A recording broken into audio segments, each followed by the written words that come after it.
Director of the company, now joins us. Thanks a lot for joining us. Good afternoon, sir. First up, the rights issue that the company will be, or the board has approved the rights issue. What is that rights issue for? And secondly, are the promoters allowed to participate in that, or will their stakeholding go down post this rights issue? Yeah, good afternoon. Actually, there's so much of activity now can be seen in road sector, and things are really falling in place and revival is taking place.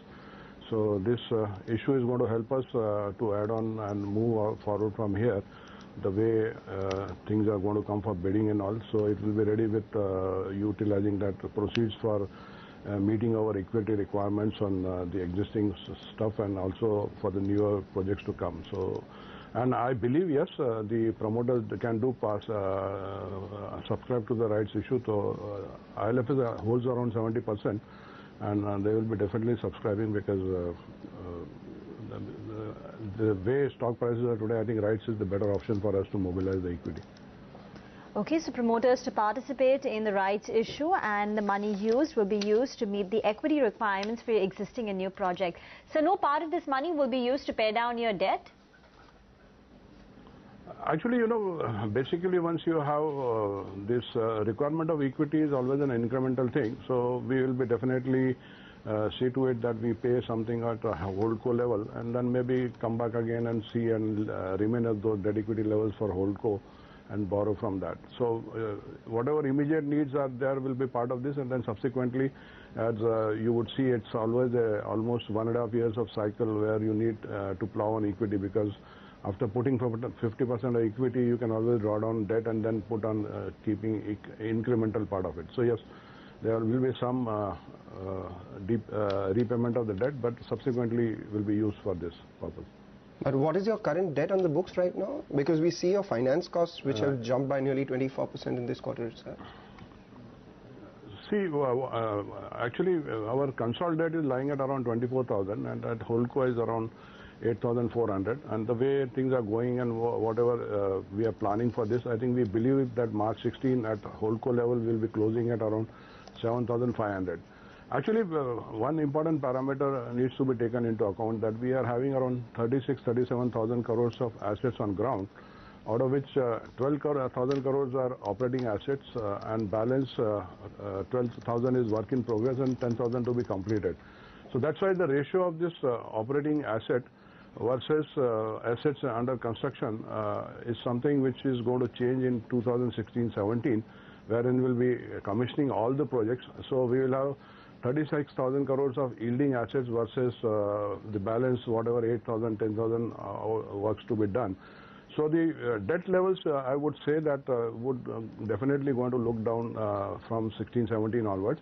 And parallelly, we are also looking for some asset churning to address this issue, so that, but that is dependent. We can't plan it out, but definitely we are planning 1 or 2 annuity assets to be done this year for asset divestment. And that's how is going to span out in totality. But the size of the asset on the ground also needs to be seen in that context. There's almost like 37,000 crores of assets on the ground. Okay. About this asset churn, will you do any asset churns in FY16? If yes, which projects and what will be the rough size? Actually, we will be targeting around 2-3 of annuity assets which are commissioned and are NHI and state level projects. So that should throw us at least 400-500 crores of maybe return to us after divesting those.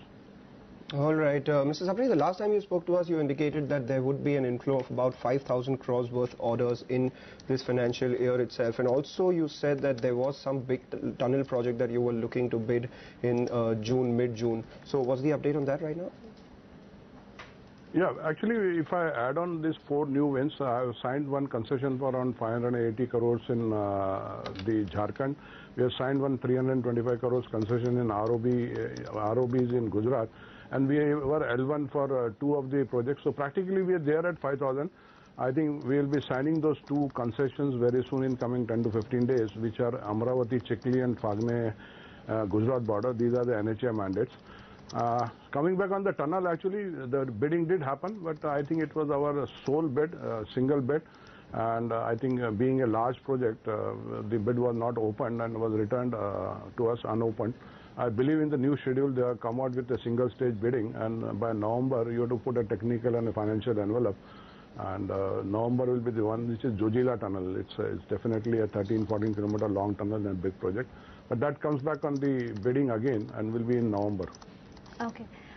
In your conference call, I remember you had indicated that you were awaiting a final approval on 2 projects, Jorabad Shillong and Baleshwar Kharagpur. And you, at that time you had said that you hope, you expect these to get commissioned very soon. Any update? Yeah, we actually already have applied for COD of both the projects, and we are awaiting. It should be any day. COD should be in our hand in coming weeks' time. And for this year, actually, we are going to have Sikar Bikaner, Baleshwar Kharagpur, and our Jorabad Shillong getting added to the COD commissioned projects. And all those safety audits are on. And we believe that in coming 15-20 days, we should have COD of these 2 projects in hand, and subsequently we'll add up with third one in this year itself. So just a status check, how many projects will get commissioned in F5-16, how many in F5-17, and also how many projects will be operational by the end of this year? In terms of numbers, I think we will have around 19 to be operational, and excluding one in 16-17, which is a tunnel which started just 2 months back, which is Sonmarg-Srinagar tunnel. Rest all gets completed. So we have around 28 mandates, out of which 27 will be through. I'm not talking of the new ones which are still to be financially closed and move on ground, but balance, whatever the 28 mandates, 27 will be over. Only SSTL 1 will be remaining. That will go beyond this, because that's around 5 years of construction on SSTL. All right. Thanks a lot, Mr. Sapre, for joining in and giving us all those details. That was in IL&FS Transportation Finance, and in fact, the stock is still down about 0.5%. But slip into a short break. Coming up on the other side, we'll get more market talk.